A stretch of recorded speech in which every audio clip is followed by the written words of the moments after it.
For those who might have missed the announcement, the CBOC was called to order and is currently in recess.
Excuse me, Mr. Freeze, can you hear me?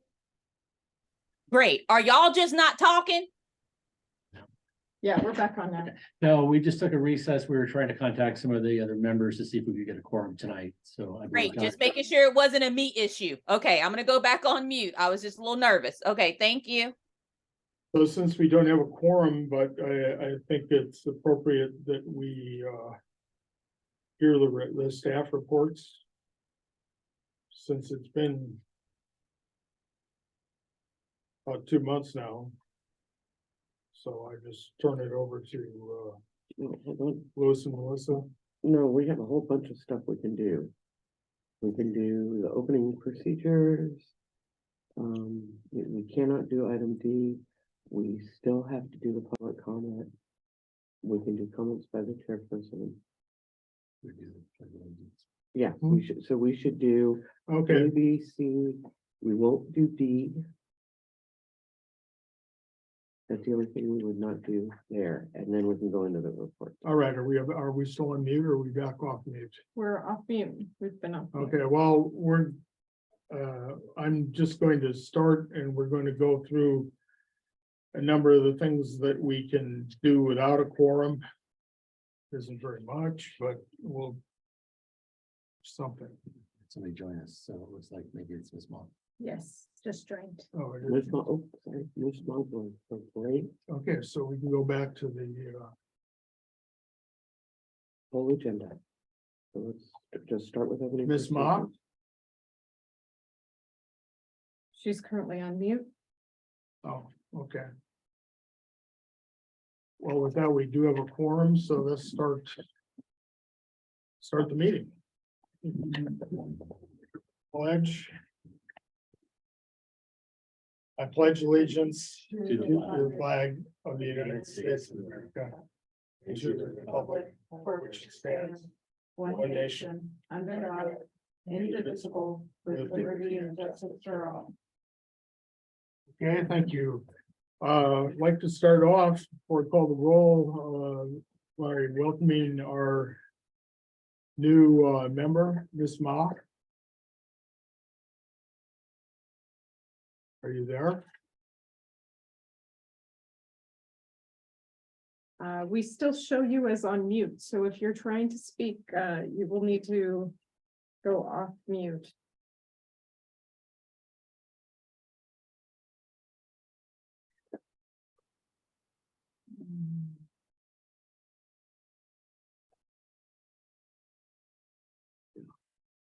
Um,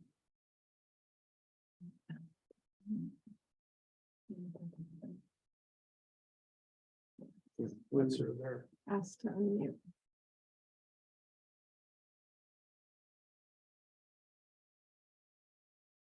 Are we sure that is her? When we get to roll call, we're going to definitely have to have That's the her number. That's the say that she's present. She Mhm. can do that in the chat if she needs to. It looks like she called in, so I don't think she'll have access to the chat. Okay, so we would just, I have asked to unmute. How about if Shaw has trouble, she calls John and he tells her how to get off mute, or someone give her a phone number to call to help her?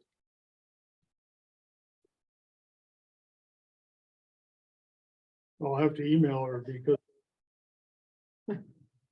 We're looking at the, looks like *6. When you're on your phone, you can push *6 to unmute. can the host unmute as well, the Zoom host? I can only ask to unmute. But I can't forcibly unmute. I think this. Why don't we continue with the non-quorum items? Maybe she can get on. Continue with the, yeah, just some more introductions. I also see that Leslie Reckler, who is the Board of Education liaison representative to the CBOC is. And we also have as here tonight Tammy Dunning, who is the Board of Education parliamentarian, and then her colleague Lorenzo Questo. Since, well, we have to do a roll call. we have to do a roll call. So I'll just go down the list. John Anderson, I'm here. Sally DeWitt. No. Lorraine Hughes, Present. Jason Lindsay.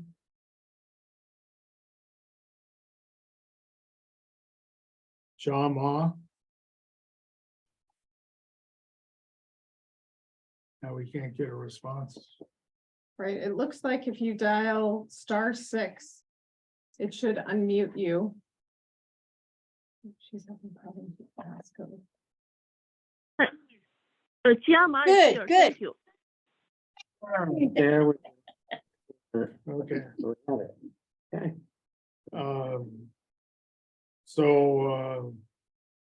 With that, we'll proceed by, we have three members of the 5. So we do have a quorum. And with that, we'll adopt the agenda by unanimous consent. Oh, no, we can't do Can't that. do that. We have to have them under the Brown Act because we teleconference, we have to do that. Okay, do I have a motion to approve the agenda, adopt the agenda, and approve it? I have a suggestion for it that I don't want it approved as is. Can I say? Go ahead. Oh, okay. On items, action items under C. C1 is the resolution, but starting with C2 and C3 and C4, there's no action to be taken. They would be more like discussion items. Correct. Under Brown Act, we should never have anything that is just a discussion item. Because then we cannot make changes, we cannot vote to improve something. It should still stay under action item. Oh, so you don't have to take a vote on action items. Okay, good. Thank you. You're needed, Tammy. Lorenzo and I are thrilled to be here.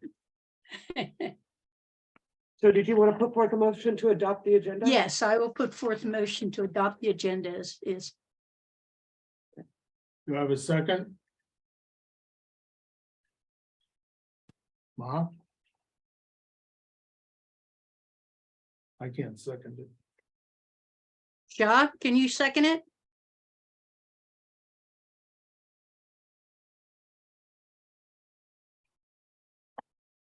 She back on you.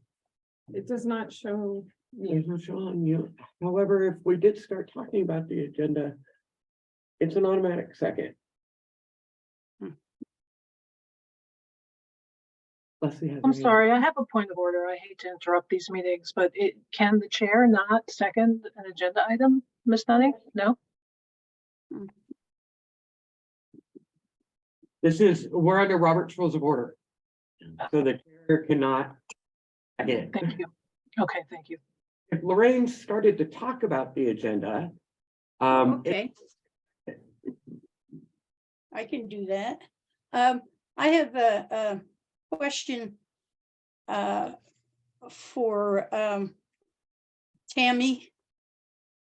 How do you, this first time I've heard that you're going to be visiting us. Are you just here for today? Are you going to be here during our meetings, or you going to give us training, or what? All of the above, except for being here just for the day. You will see me for a year. I think we've I know established. she's under contract through the end. Great, great. And a second question I have for you is the board uses Rosenthal's, I think. Rosenberg. Yeah, and we use Roberts. Do you think anyone is easier than the other to use for our group? Well, I am 100% in favor of Robert's Rules of Order. I think that Rosenberg gives a extraordinary amount of power to a chair. So that's different. And I cannot remember, and Lorenzo may know this, it's either 95 or 98% of all boards use Robert's Rules of Order. And I can't remember the difference, but it's extremely high. some people, Robert's Rules of Order is a little intimidating because it's 715 pages as opposed to a 6-page handout with Rosenberg. So there are some differences, and for our purposes, when we're in this meeting, the main difference is going to be the chair does not obviously make motions or second, and how we handle a motion, how we handle business is going to be a little bit different with Robert than it is with Rosenberg. Whereas in order for us to discuss anything, we need to have a motion first. So we have a motion, and then we have all of our debate, and then we vote. Whereas in Rosenberg, you ask questions, you have a motion, you make comments, and then you vote. So Well, since we have so few members, would it be better to have it so that the chair can make motions? Because You know- otherwise it's gonna be John, I doing all the, Yeah, I'll just say that for this meeting, hopefully, we have some interviews coming up at the end of this week. Mhm. Hopefully, we won't have so few members. Oh, okay, in the thank future. you. And I also have a question for Leslie. Hi, Leslie. We have had liaisons before. And when I first came on, I asked, what's like the job description of a liaison from the board? And they said there really isn't a job description. It's up to the liaison. So I was just wondering, how do you envision your interaction with our committee? Where do you see your role here? Ms. Dunning, do you want me to answer that in the course of the discussion? I can answer it now. Okay, so that is correct. I don't believe that we have a specific job description for a liaison, but my job is to be the expert in your committee and what's going on, and to be fully briefed on what you're doing in your committee's happenings. And then my job is also to advocate at the board level for you. Okay, I now, don't feel like you guys need any advocates, but I think you're fully formed, but that Yeah. is my job in other committees who may not know how to navigate or move their way through. Thank you. And also, like at the meeting, the joint meeting, Mr. Gonzalez Hoy said that Lewis is the liaison for, I guess, the superintendent. You're the liaison for the board. Is that correct? Lewis, is that correct? That's correct. Okay, great. I'm just trying to figure out who's whom. Thank you. That's all I have. So we should go right. We've had a discussion, which is an automatic second. We should go right to the vote on the agenda adoption now. Okay, oh, do you have to call for a motion? We have the motion already, so we just need to call for the vote. So all those in favor of approving the agenda, We have to do a roll call, unfortunately. okay. I say yay. Lorraine, Yes. We're gonna have the Yes. same.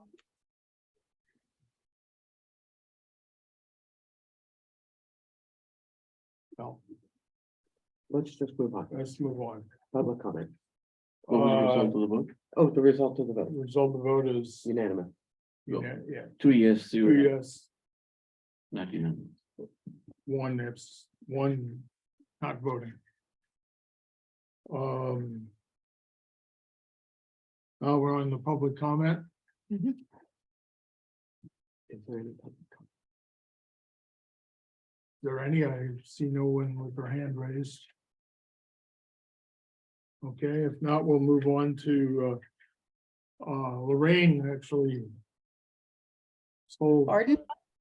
lot of what I was going to say. Like I say, I'm glad Tammy is going to be helping us over the next year and keep us organized, and also deal with some of the training on the Brown Act and other items that I know Lorraine and I have been talking about for a long time. So with that, let's get into the staff works. Let me share the screen.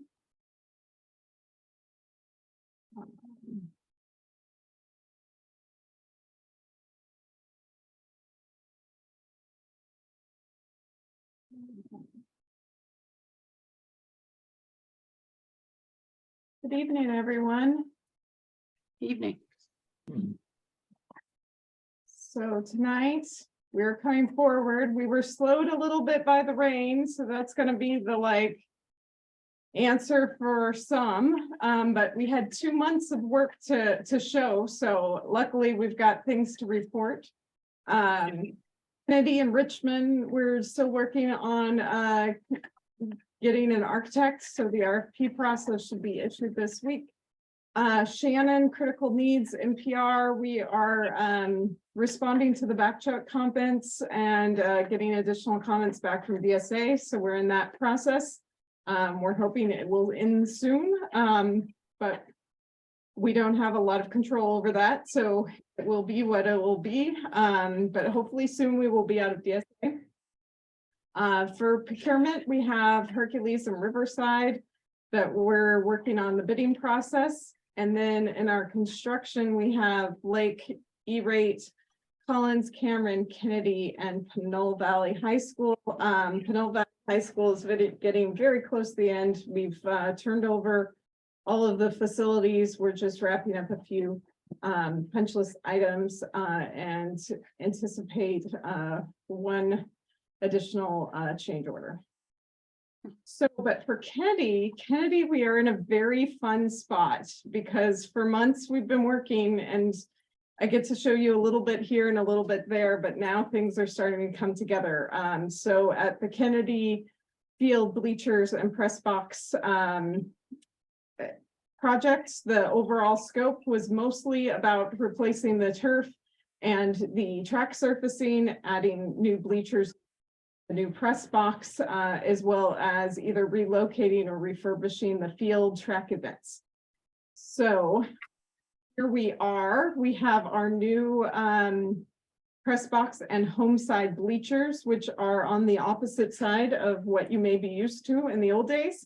But it's getting installed. So the skirting on this picture isn't complete yet, but it's done now. That's the red that you see sitting on the ground. So this is enclosed in the front. We have our new press box going in, and they're still working on the railings in this particular photo. And inside the press box and outside the press box, we've got all of our conduit for low voltage and electrical going in. So while the press box itself is pre-constructed when it arrives on site, we still need to hook it up to all the utilities. So that's been going on. And that can even progress rain, so it's still moving. We have the infill of this turf surface. So the last time we were here, we just had the turf surface going down. Now we have fully infilled it. This was the application of the sand. And ta-da, there is the finished field, or at least the finished field from this particular perspective. This was before all the infill was in. So the color sprint green and the darker portions of the green is much closer now. It's just the way the turf was laid. But we did not have a finished full-fledged image of the field with the infill in when we posted this. Now we do. Then back here, you can see the skeleton of the visitors bleachers starting to go in. Those are almost fully installed as of today.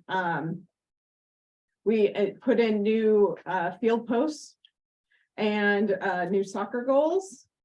We have additional site lighting that wasn't here previously. So one of the requirements of DSA is to provide emergency exit lighting for all the pedestrian walkways.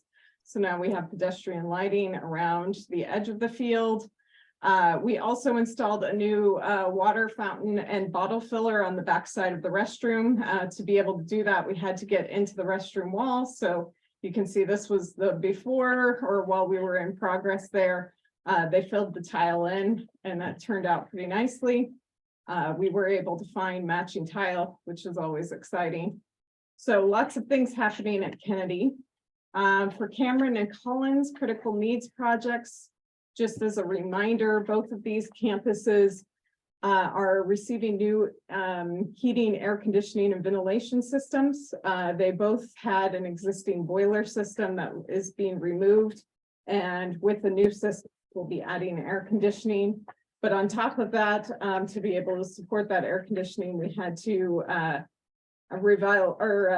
provide additional electrical and also do different accessibility improvements. So at Cameron, we have just begun the demolition. If you go by there now, you'll actually see part of this area is open and part of this area is open as we're fixing the slopes to provide an accessible entrance into the facility. We also had to change the bathrooms that were inaccessible. So this is the demolition of the old bathrooms so that we can install the new ones. And they're still working on the getting the rough-ins for the penetrations for the new ductwork. But the equipment itself is on a long lead item for both of these projects. So it'll be some time before we can actually install the new mechanical equipment. For Collins Elementary, we have similar scope occurring. So they've taken a portion of the landscape area as the kind of the laydown area and contractor space. So there's a little contractor trailer out there, and that was our on-site mobilization.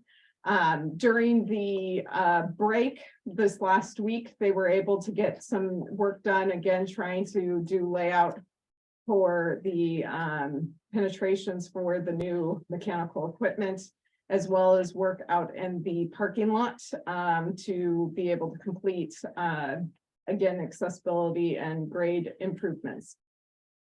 At Lake, they've been moving along as well. And we have an aerial shot for you on Lake. So from the air, you can see the outline of building A. So this is the trenching for the foundation. So you can see the different foundation lines coming in. This will eventually be the learning resource classroom, as well as a few auxiliary spaces. This is the front office right here. The library is going in back here. Building B is the first of the classroom buildings. So this is the project room. This is the multi-use room. We'd have two classrooms going in on this side, two classrooms going in on this side. And then this big pile of dirt is going to be building C. They are just starting the digging for the foundations in that area.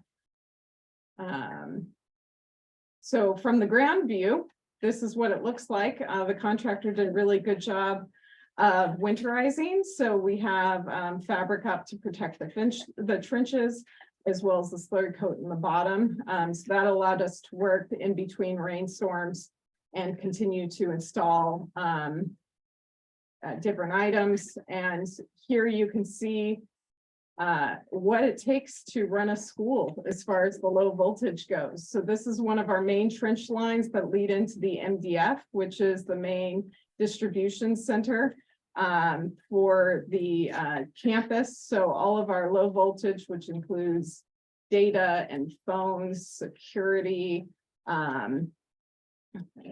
let's see, bell clock, intercom, cameras, etc. All of those items all get run into this room as the head end. So you can see we've got a nice trench here that's now filled in on this side, but all the pipes coming up. So a lot of utility install happening along with the foundation work. And so, of course, we've got our associated construction newsletters outlining some of the highlights that we just went over for the various construction projects. These are the first ones we've issued for Collins and Cameron, so they kind of review the work more than what's been going on. And then we have Lakes update. And then we also have our project status reports. So this first one being for Kennedy. We're getting closer and closer to completion, so you can see that our completed percentage is getting higher. And for Collins and Cameron, we have a joint one. So for the project status report, we only have one, and that's because this is one construction contract. We have one contractor, which is Alton Construction. So this is going to look a little different than it does for some of our others. Because it's not a single project, the two are kind of intertwined and into the same contract, but we are breaking out the change orders and the progress. But they won't, it's going to appear a little differently than we have in our other projects. And for Lake Elementary School in the month of December, we went back to the board for a contract amendment change, so that you'll identify this here. And so this one is a design build contract. And so a design build contract is structured differently than our design bid build. And so that the contractor and the designer are a team that come earlier in the project. And because of that, we have contingencies that are established as part of the original contract. And so that's why you'll see on this one, it's a little different too, because it is a design build structure. So those are the highlights of that. Another thing that occurred in January is we had the joint meeting between the Board of Education and the CBOC. So as part of our report, we included the meeting minutes that were adopted by the Board of Education. So you'll see that here. And that concludes my report. Okay, thank you. Any questions for Ellen?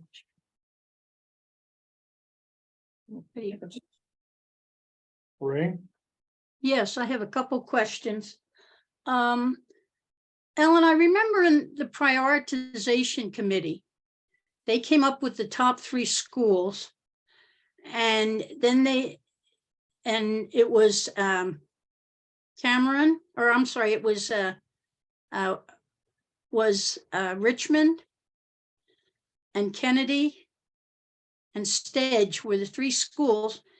And then later on was Cameron. Now, we have 75 million from bonds for Measure R.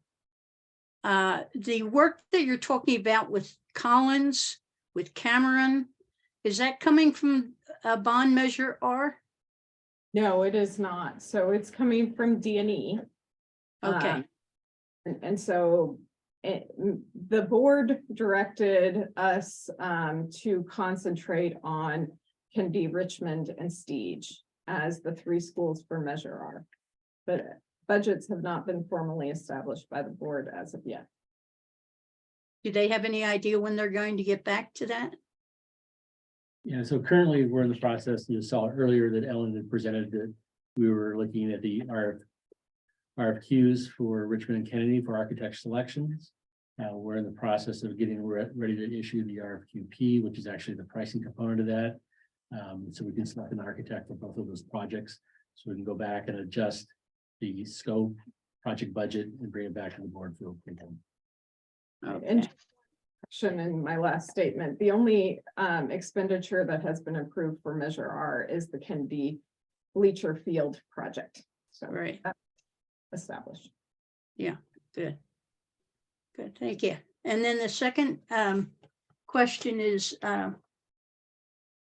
on Collins, I see you have the photo and you said what you're going to get started on. I didn't see a project status report on that.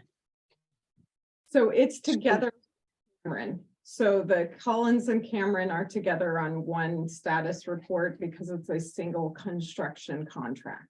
Oh, okay, good. And then finally, I have on our joint meeting with the board, you gave us the minutes. And I wanted to ask Tammy, it was a joint meeting. How do you handle the minutes? It's a joint meeting between the CBOC and the Board of Education. Should they each have a set of minutes? Okay, Well, it was a joint meeting, so we can both adopt the same meeting, the same minute.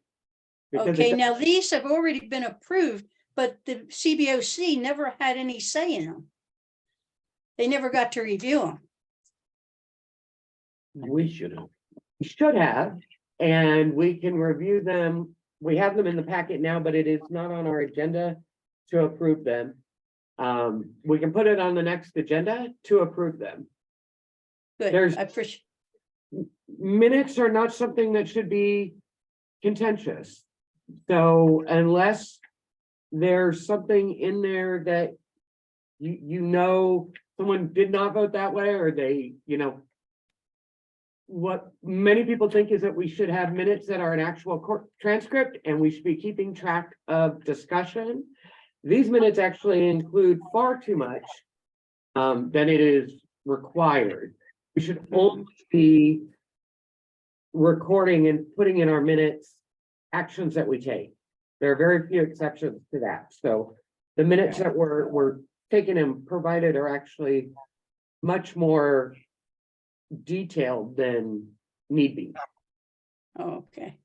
The one thing that I was, well, do I wait until they come back before I give my suggestion on them? You have they're here. Yeah, We won't vote on them, but if you have a concern, feel free Yeah. to vote. well, my concern was that the two main things in the meeting was the board policy and the recruitment. And in both areas, we are not in compliance with the ed code. And the CBOC brought that to the measure. Matter of fact, there was even a resolution because we were not in compliance that we stopped working. And during that period, a couple of the president and I think it was Trustee Smith Folds mentioned about needing Smith Folds was asking how many members do we need? 7, that sort of thing. And they acknowledged that we are not in compliance. So I would like that in the minutes, because that seems like a key item to me. No? That is part of discussion, and yes, I would agree with you that it is important. It does not, however, go in the minute. Oh. All right. I don't understand that, but that's okay. Those are not action items. The vote that Oh. was taken on the resolution, that is clearly in the minutes. And that is what should be in the minutes. The rest of the discussion would not go in the minutes. Mhm. Okay. Thank you. Hands up. Yeah, I see that. Okay. I didn't know if you- Mr. Gosney, Thank you. I just wanted to address something that Lorraine said about the prioritization committee. The prioritization committee did not come up with a list. We did not finish our work. The facilities committee dismissed us, and the facilities committee chairman came up with his own list that was presented to the board. There was a list that was presented by staff, and there was a list that was presented by the facilities committee. They were both supposed to be brought before the board, but when the agenda for the board came up, it was only the facilities committee list that came up. So the prioritization committee had nothing to do with the list that came before the board that was voted on. Just want to make sure that's corrected. I was on the prioritization committee. All right. That does need to be corrected in the minutes, because it is not true. Minutes can only be true, and that's what we're correcting. Only what is true. Well, I wasn't speaking to what was in the minutes. I was speaking to something that CBOC member Lorraine Hume stated about how the list was came up. Thank you, sir.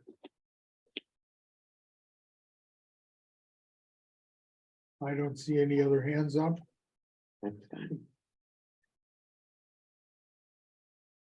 Okay, next item was, Melissa, the financial reports not available. And so the financial reports are not available this month, and we apologize. The reports, the financial reports for November, December, and January are in draft form. Unfortunately, our person that's preparing the reports, he had a family emergency outside the country, and he's been gone for about 30 days now. He is due back this week. As soon as he returns, we'll get those corrections made, and we'll get it out to this committee. Yeah, thank you, Louis. Next item, the CBOC applicants. Lorraine raised her hand. Oh, Yeah. Lorraine. Louis, I was wondering if, could you get those posted when he gets it done? Posted up onto the website also? Yes, Melissa will take care of that. We'll get it out. Great, thank you.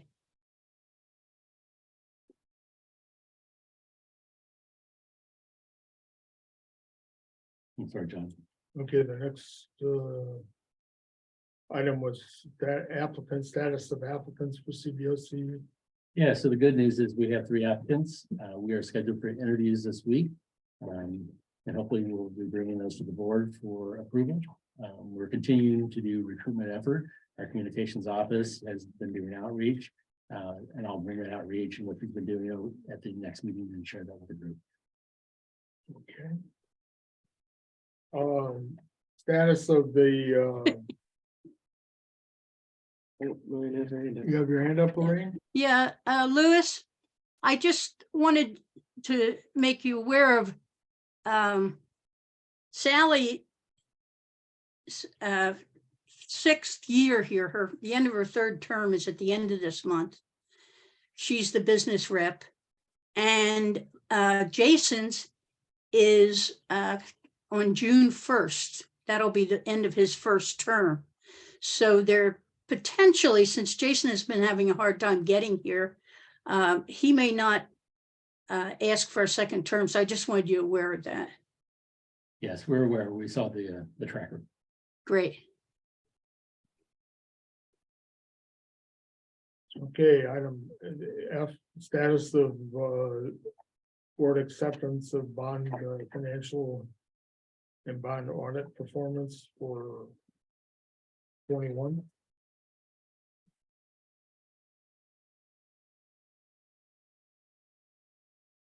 You mean item C? No, this is item F The under the staff. What's your question, John? So my question is, what's this of board acceptance of financial? So this is financial and presented- bond audit performance audits for fiscal year 21. So this had already been presented to the board. Yeah. We'd given that date when it was presented to the board. Okay, so that has been This item is complete. That I am complete. Thank you. And the status of the board approval of the revised board policy, that's taken care of by the minutes. And it was approved by the board with some addition, the board is a subcommittee that needs to look over a few of the items in the policy, which hasn't happened yet, I That understand. has not happened yet. We'll let you know when the meeting. Okay, and we have the meeting minutes. The March financial audit schedule. Lorraine, you have. This is one of your, and you wanted the staff to give us an update on. And what item is this? Item B, the last one. Oh. The financial audit schedule. Yes, I was wondering if, when we are going to have, usually by March 31st is when we have to have the audits. And I was just wondering, are they scheduled yet?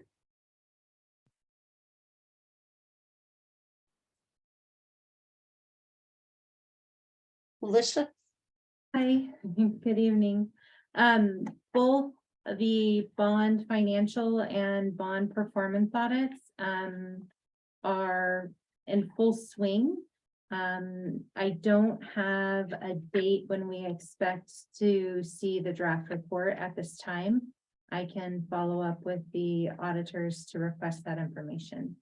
Okay, and I believe I sent you, or Lewis and you a memo that I didn't see a draft last year. Now, you said you sent one to John and maybe he put he didn't put it in the packet. I saw in our agenda packet, the final report. And I just wanted to remind the auditors that we need draft reports so we can review it. And if they accept the review, we can change it before the meeting. Last time with the performance audit, we reviewed it. We said there wasn't a scope. There wasn't in the conclusions saying they had a recommendation the year before. It wasn't mentioned in the scope and it wasn't mentioned in the conclusions. And I just wanted to make sure that we get a draft this time. They agreed with it because in their presentation, they had a slide on it. And we sent it to the state controller to see if they're supposed to have these items. And we got a letter back saying, yes, they should. So I just want to remind them this time to give us a draft so that they can adjust it if they need to on those. Absolutely. Okay, good. Which then goes on to item C. Lorraine just referred to it. We did get a response. Tom Panis forwarded memo to us and his response from the state controller. And basically, the auditors are required to follow up on the status of prior audit findings and facilitate follow-up to determine whether appropriate correction or actions were taken. And Lorraine, I believe you reached out to Tom. There's one more item that's coming relative to this. Yes, I think I forwarded to you. He sent me the original memo he sent to the state controller. The state controller is in charge of all the money and and actually it's for all the departments.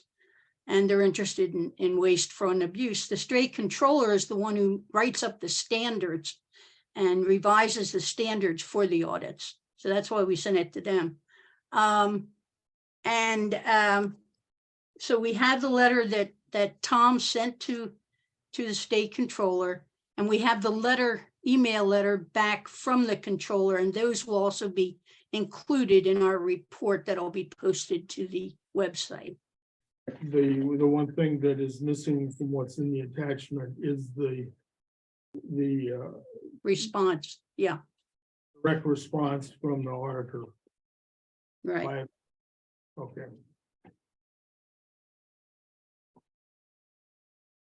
And so when I have that, Lorraine, then this document that's in the attached will be forwarded to the Board of Education and the superintendent. Okay. Now, does the, what happens, all right, it's forwarded to them, you're saying about a correction. Do they have to correct the audit that they presented last time, or is it sufficient to mention it in the next audit that they're going to give us in March? I don't know the procedure. Does anybody have an idea? We'll have to find out. If you can, if you can force the independent auditor to correct his presented audit that was accepted. I don't know if we could do that or not. But he may be able to make a statement in the next one. That was my question. Okay.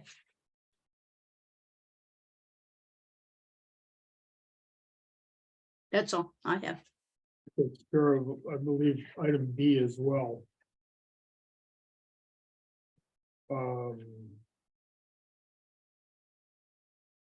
Okay, now we have a list of action items. Do we want to proceed with these, or do we want to table them for the next meeting?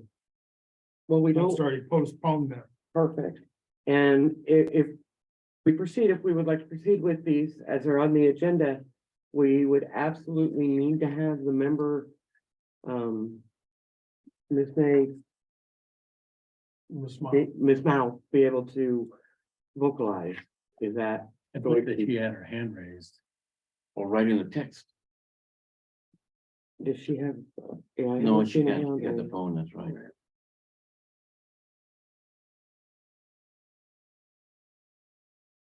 So we show that you're off mute, but we can't hear you if you're speaking. Will you be able to speak and, Or respond by voting. or respond by That's what voting? all we need, all we need. Yeah. On the phone, if you have the ability to go into the chat, you could leave a vote in the chat or a comment in the Oh. chat as well. Wait, we heard you for a second.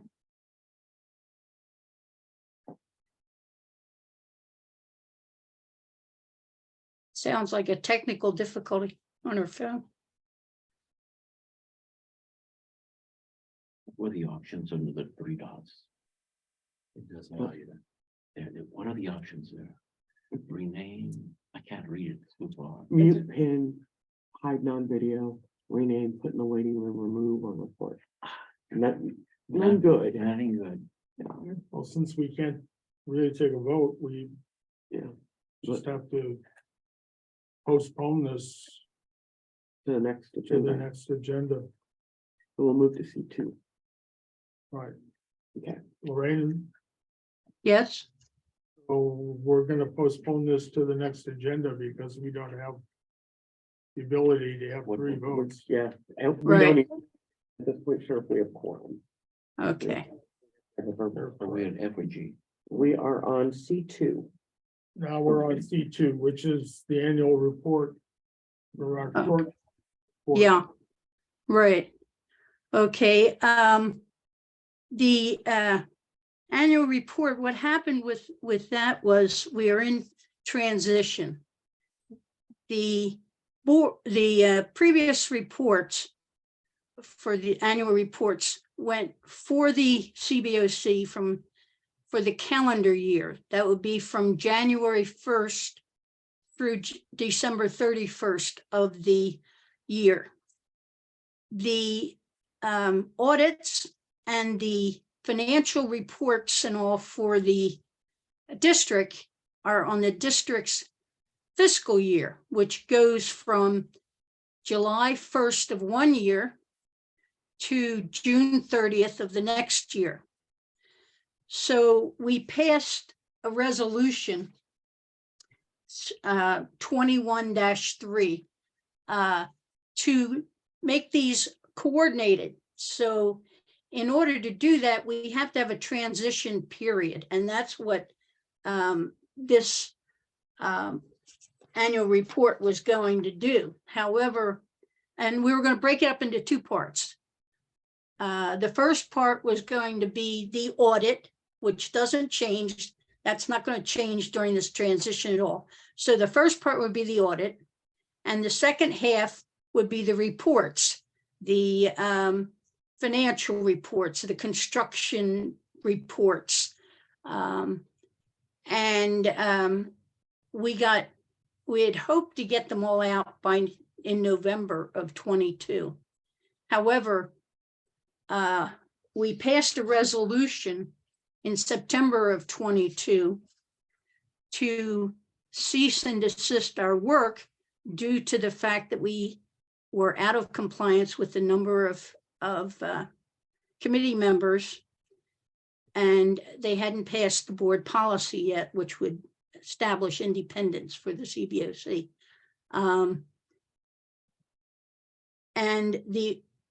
So we're behind schedule. So the audits were not also accepted until after we had passed, or right the month before we passed this resolution to stop business.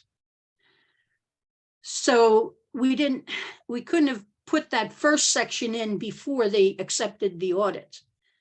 So we are going to combine both of them again and get them in hopefully by June 30th. And that was in the resolution that we can't pass tonight because we don't have a quorum.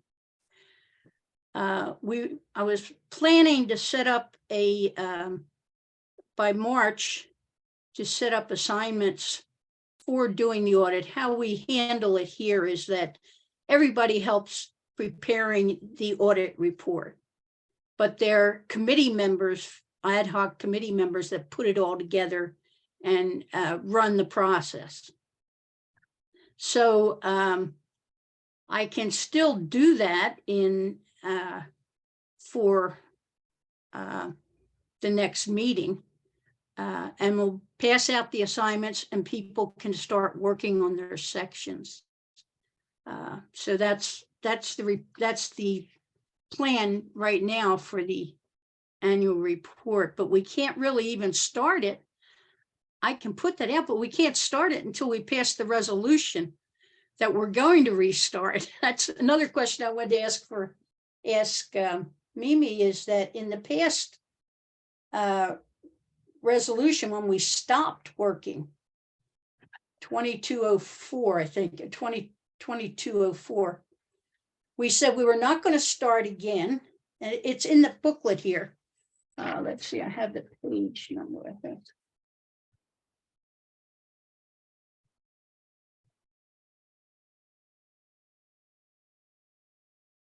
Would be in the start of item D. 42. Yeah, if you want to pull it up on the screen. I have it. So on page, let's see, 42, I believe is what she's looking for. in the agenda. Right, it's page 42. Mhm. Yeah, now you go down, this is all the whereases, and when you go down to the next page. Okay, therefore section. And it says that the CBOC recommends that the district immediately takes action to fulfill the promises in the Board of Education in all of Proposition 39. And that would be the board policy. And down below it says, effective immediately after adjournment of the meeting in which the resolution is approved, all operation of the CBOC will be suspended until such time as two things are met. The first one is approve the policy, the board policy. And right now we have it in a committee. We do not have it in, the board accepted it, but they didn't approve it. And it also says reestablish the CBOC as fully compliant with Proposition 39, meaning we have 7 members. My question is, what do we do with this? Can we just supersede it by putting in a new proposition saying we're going to start again? Or do we have to do something with this, null and void it or something? You gonna say something? Well, I want to refer right to the minute. They don't know what you're doing. I'm looking at the minutes I'm looking for the minutes of the joint meeting. Which literally I was just looking at Well, earlier. now they're ahead of it, back further up. At the end of section D, I believe. Well, she's looking for it. I'll It's remind 32. you Page that if you 32. adopt a motion at one meeting, you can come back the next meeting and rescind it. Step one. Step two, then introduce something in its place. But Tammy is checking to make sure of the precise wording of all is done. But bottom line is you would rescind something and then you would adopt an equivalent version. Okay, so we'll have to table this because we don't have enough people to vote. to rescind it. Well, we're not rescinding anything, though. We do not need to rescind anything because the new policy that was adopted, the motion was to approve the policy and it passed. Included in that motion was and refer it to the bylaws committee for further review. That can and should still be happening on that level. But the resolution itself was approved. If we had all three people here with that could vote, then we could move forward with that tonight, but we do not. So we do not need to rescind anything. The motion to get back to work has already passed. And we just need to have a quorum so that we can get Yeah, moving. The fact that it also says it will go to a bylaws committee for review, that's fine. They can continue to refer it, but trustee Smith-Folds' motion was to approve it, was to do two things, approve it and also have a bylaws committee take a look at it. That is, Okay. committee is on their part. They can do that as they wish, whenever they get that scheduled. Now, what about section B here? About the number of members to bring it We- in compliance? We have members coming in that we hope. We're doing interviews this week. possibility by the time we meet on March.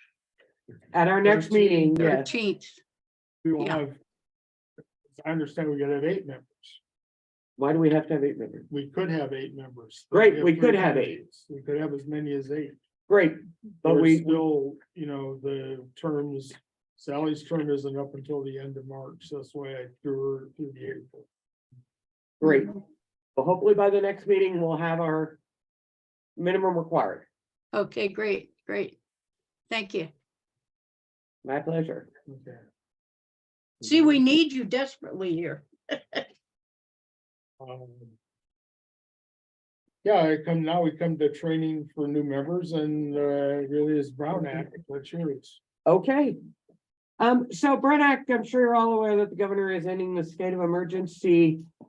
Well, tomorrow. So as of March 1st, we are going to have to meet, and we want to continue to meet online.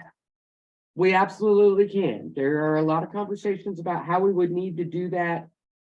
Or using Just Cause and all of those wonderful things, and it's a bit of a headache. Or we could all continue to meet, start meeting in person. We could do that. We do still have the option under the Brown Act, they're being referred to as the classic Brown Act rules, where we can meet, we just need to post the address where every teleconference location is at. So Lorraine, I'm going to use you as an example. Lorraine, if you want to call into the meeting, you do not want to come and be in person, we would need to post your address as a telephone conference location on the agenda. Okay, Mhm.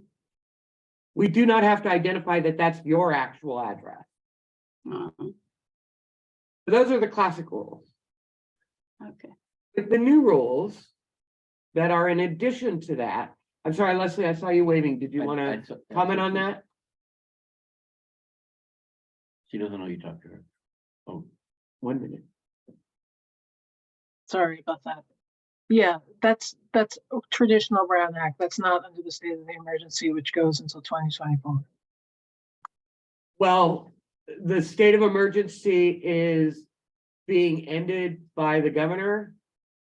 And as of March 1st, we are either going to have to use, and I forget which AB it was, but there are a bunch of new rules which we could meet with teleconference. They are cumbersome. Part of it would be, we would have to have at least a quorum meeting in person. And then if someone could not make it to the meeting, we would have, they could call in and request a just cause, which would allow them to meet from wherever they were at. They would not have to post their agenda or post their address. The board would actually have to vote on whether or not to allow that person to attend via just cause, or you can also only use that 2 times in a calendar year. So the biggest difference is if you want to continue under the traditional Brown Act rules, let's post the addresses. I know people are like, oh my gosh, someone's gonna show up at my house. I'm sorry, point of order. Can we recheck that? If we can actually have our attorney recheck that, because I believe that doesn't take effect until 2024. Let me remind you that there are 3 sections Of Brown Act. related to this item. And one is for the current year, one is for the next year, and one is for the subsequent year. So there are 3 parts. So I will get back to you with that, Leslie. It's been a huge, I can't tell you how many trainings and all of that and updates to the governor's office we've had to wade through, but yeah, that first set is state of emergency is ending, and as of March 1st, we will not have the ability to meet via teleconference in the manner that we're meeting now without posting our addresses. We have to use the traditional way. Due to the state of emergency, we do have some new rules that we can use for teleconferencing, including just cause. But they are more cumbersome, and a majority, a quorum of the body would still have to meet in person in order for anyone to take advantage of just cause, and they can only use it twice in a calendar year. So, yes, I can get back to you on that one, Leslie. I believe the reference is AB 2449. AB 2449, thank you. Please remember that the AB 2449 was the bill that was later added onto the Brown Act. The only document we should be paying attention to is the Brown Act itself, not AB 2449. That was just an introduction to everyone. Anytime you see AB and SB, those are the introduction. Once a year includes it into the government code, it's no longer AB 2449. Now it's a section something. So at our next meeting, we will have training, because hopefully we're all crossing our fingers. We have new members. We will have training on the Brown Act. We'll have parliamentary procedure training.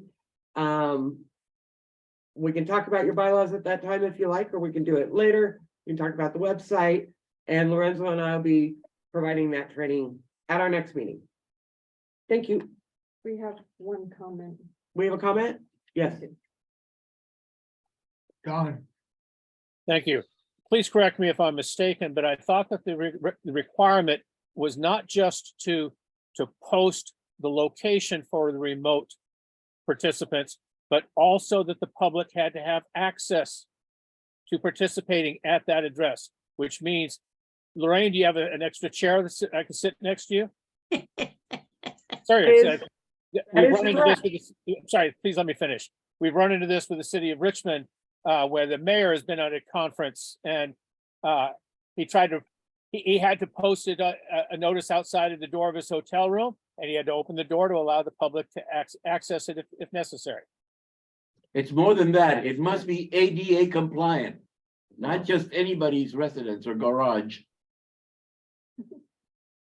But yes, you are absolutely correct, and so is Lorenzo. The location has to be posted, be freely accessible to the public, so that a member of the public can come in and participate in the meeting from that location, and it has to be ADA compliant.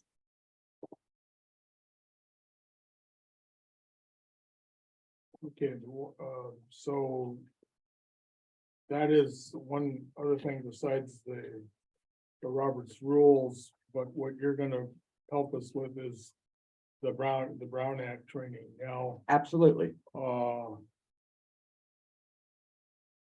How long will that be? I'm just thinking, how Yeah, that's what long I'm asking right session now. do you think you would have on that? We'd like, 30 of each. yeah, That's a whole hour. an hour.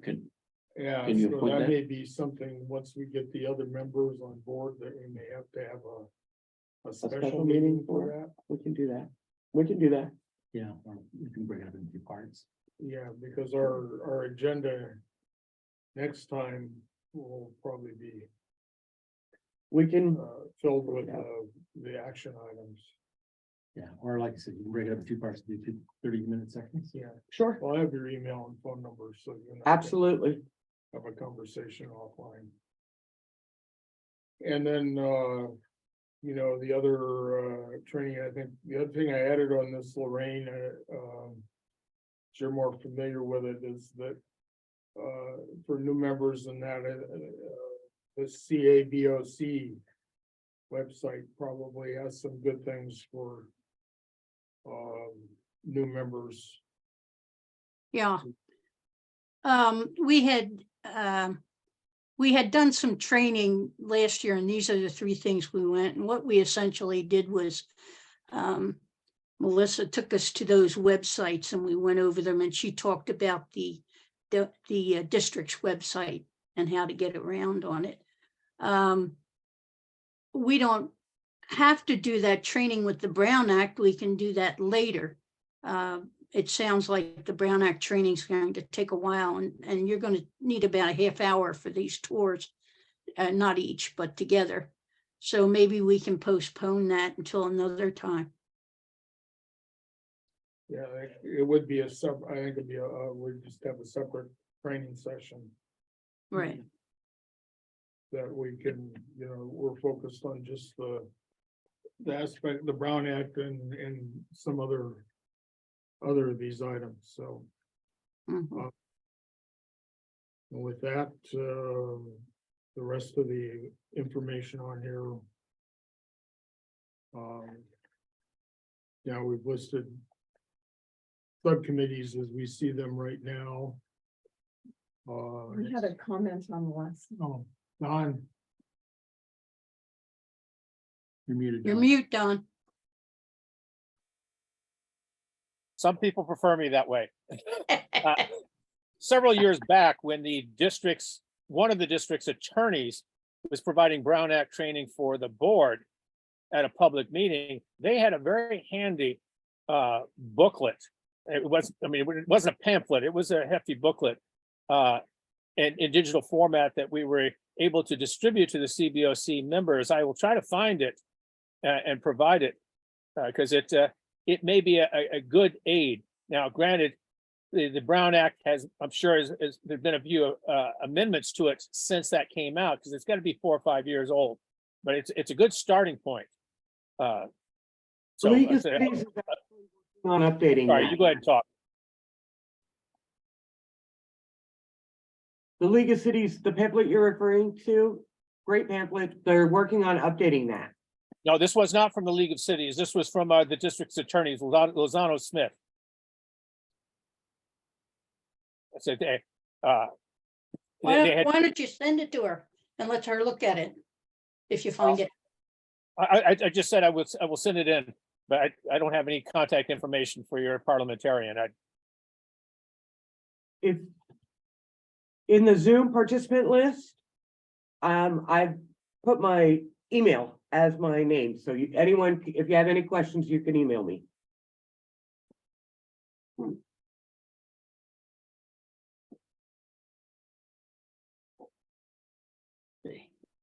Let us remember that the Brown Act is 60 pages long. What you receive from an attorney will not be that long. So it will be selected items only. And you'll need a lot more training than one handout from any one source. thank you. Item C4 is just a list of subcommittees that Lorraine and I talked about, and see as something that when we get up to full strength that we can start filling out. Great. And then the C5 is a reference documents, just the names of the present members of CBOC and their terms. Yep. And the next scheduled meeting is March 13th. Same time, 6 p.m. here. And if there's nothing else, We'll adjourn by unanimous consent. Is that okay? Actually, no, if we had a motion to adjourn, we would have to vote.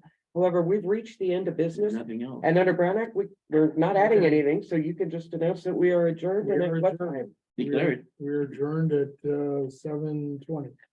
Thank you. Excellent, thank you. Thank you. Night. Right.